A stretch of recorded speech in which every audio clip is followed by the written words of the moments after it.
présenter. Je suis aussi, j'étais infirmière au centre hospitalier Émile Roux, donc où on a développé les premiers programmes de gym après-cancer en fait avec le centre Jean Perrin de Clermont.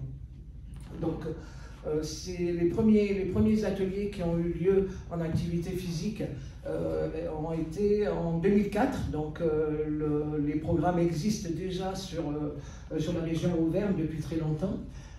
Et en fait, on appelle gym après-cancer, comme l'a dit Hélène tout à l'heure en présentation de la soirée. Au départ, en 2004, effectivement, comme c'était tout nouveau et qu'on a mis en place ces programmes, le choix a été fait de faire plutôt après les périodes aiguës de traitement. Et au fur et à mesure de l'évolution des résultats qui ont été vraiment très positifs, a été décidé de mettre ces programmes à n'importe quel moment, on va dire, du parcours. Donc, mais comme c'est une appellation, on va dire entre guillemets contrôlée au niveau national, on ne peut plus changer pour l'instant l'appellation de ces programmes gym après-cancer, donc on les a laissés. Ils sont à l'initiative de la Fédération française d'éducation physique et de gym volontaire, qui a créé sur tous les territoires ce maillage de programmes avec les hôpitaux et donc on va dire, milieu médical, paramédical, toute une équipe pour effectivement sur le terrain apporter des accompagnements complémentaires aux thérapeutiques en cours par rapport aux pathologies. Donc en fait, qu'est-ce qu'on appelle gym après-cancer?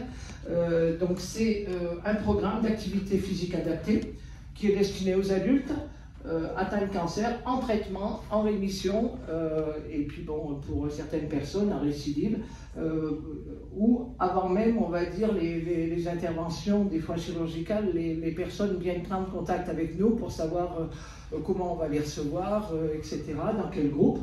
Alors pourquoi? Eh bien, comme vous l'a expliqué le médecin tout à l'heure, les bienfaits sont reconnus scientifiquement de plus en plus par rapport à cette pathologie-là, et les résultats sont probants et complémentaires on va dire, des traitements médicaux et de toute on va dire une palette d'accompagnements qui sont mis en place par rapport à cette pathologie. Alors, elle est faite pour qui? Eh bien, pour les personnes intéressées pour améliorer leurs conditions physiques et la qualité de vie. Elle est sur la base, bien sûr, du volontariat. Elle n'est pas imposée. Hein. Donc, par contre, de plus en plus maintenant, les médecins vont vers une prescription, on va dire, d'activité physique, où ils la conseillent vivement, de façon à pouvoir mettre toutes les chances de son côté. Mais ça reste quand même sur la base, bien sûr, du volontariat de la personne.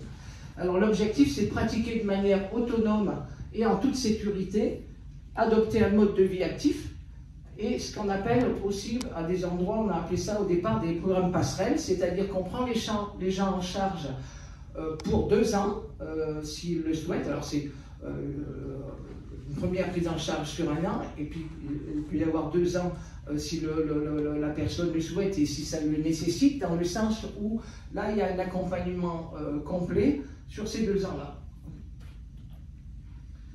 Alors, le parcours de la personne, elle est orientée bien sûr par le médecin ou infirmière clinicienne qui la suit, voilà, par on va dire le milieu médical, le paramédical, et on fait un bilan lors d'un entretien avec des tests, on va dire, physiques pour voir la condition physique de la personne au jour où elle rentre dans le programme, et on va adapter ou lui proposer différentes activités qui vont d'une part lui faire envie d'essayer, et elle va voir un petit peu dans les différents essais ce qui lui convient, en sachant qu'elle a ces activités-là sont faites avec des éducateurs activités physiques à pas spécifiques, et une personne suit au cours de son parcours les gens qui rentrent dans le programme. Alors, comme je vous le disais, c'est des animateurs qui sont formés spécifiquement. Pourquoi? Parce que ça nécessite bien sûr des compétences particulières par rapport aux adaptations et par rapport aux différentes pathologies. On ne va pas faire de l'activité physique, on va dire, dans n'importe quelle condition. Les groupes que l'on a sont des groupes qui sont donc en petit nombre, de façon à ce que l'éducateur puisse effectivement faire des adaptations nécessaires au cours des séances. Ils sont plusieurs éducateurs là, sur notre association, avec des compétences, on va dire, différentes pour des activités différentes. Mais le côté adaptation par rapport aux pathologies est bien sûr un plus qu'ils ont acquis dans leur formation. Donc, du coup, les modalités de départ pour rentrer dans le programme, c'est qu'on a un entretien avec la personne où on lui fait passer des tests, de façon à pouvoir voir après sur quel cours on va la diriger. Donc c'est en fait un travail de cohésion entre l'équipe fédérale locale, l'animateur et le participant par rapport à ces tests qui vont servir à objectiver un niveau de condition physique.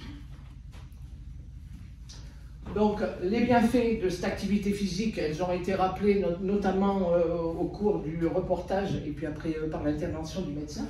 C'est effectivement la fatigue qui vient en premier quand on fait des questionnaires, on va dire, pour échanger avec les personnes. Le premier effet sur lequel ils trouvent un intérêt et on va dire assez rapide en début de pratique, c'est la fatigue. La fatigue, et après il y a aussi, vient en second souvent le sentiment d'isolement, parce qu'en fait intégrer un groupe de gym, revenir sur des activités dites activités sportives, physiques adaptées, leur permet de refaire un lien social, de sortir un peu de l'univers pathologie, traitement, etc.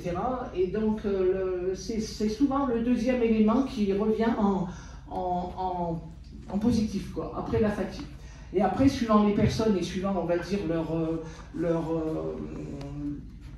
voilà, les effets des traitements, de leur image aussi par rapport à eux-mêmes, comme on a vu dans le reportage. L'image du corps revient, mais pas forcément en troisième position, ça dépend un petit peu de chacun. On a les capacités fonctionnelles, donc retrouver la possibilité de bouger, retrouver de la mobilité, le côté aptitude cardio-respiratoire qui s'améliore aussi assez rapidement avec la pratique régulière. Le sommeil aussi, retrouver un sommeil plus confortable, plus habituel. Voilà. Puis après, il y a des effets, on va dire, suivant les personnes, on va retrouver d'autres éléments. Alors, les éléments scientifiques actuels, mon diaporama n'est pas très, on va dire, actualisé, parce qu'il date déjà depuis 2000, celui-là c'est 2021, mais il est quand même toujours d'actualité, dans le sens où les effets ont été retrouvés pour tous les types de cancers étudiés, et ceux qu'on étudie souvent le plus, c'est le sein et le côlon. Les éléments novateurs aussi, c'est la quantité d'activité démarrée après la survenue du cancer qui est déterminante. C'est-à-dire quelqu'un qui n'a jamais fait d'activité physique, qui va se mettre à l'activité physique dans le cadre de ses traitements et des conseils qu'il a eus, va en obtenir un effet qui sera primordial pour la suite. Voilà. Donc ça, c'est même si la personne n'a jamais pratiqué avant, le fait de se démarrer l'activité physique avec dans le cadre de la pathologie, c'est positif. Les effets de l'activité physique adaptée, c'est l'APA, sont sur 3 niveaux. La diminution du risque de récidive, on l'a vu déjà avec l'intervention du médecin. La diminution du risque de mortalité par cancer, la diminution du risque de mortalité globale. L'APA est bien tolérée et sans effet indésirable, bien sûr en étant encadré, on va dire, par des personnes compétentes et avec l'aval, bien sûr, du corps médical.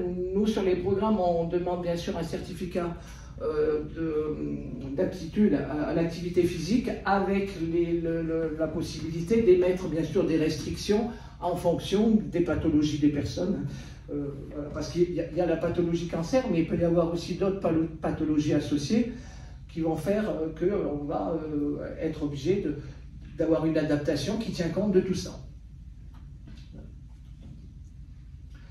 Alors, j'ai terminé sur l'intervention sur le sujet. Ce que je voulais dire, c'est que les programmes que l'on a mis en place sur la Haute-Loire et sur la région Auvergne, au départ, l'ont été grâce au partenariat qu'on a eu depuis le départ avec la Ligue, puisque la Ligue nous soutient pour pouvoir émettre ces programmes et les continuer d'une année sur l'autre. Elle est notre partenaire, on va dire, essentiel. Il y a notre fédération, bien évidemment, à travers le comité départemental PGV 43, mais la Ligue est un partenaire, bien évidemment, toujours présent avec nous pour pouvoir mettre ces programmes.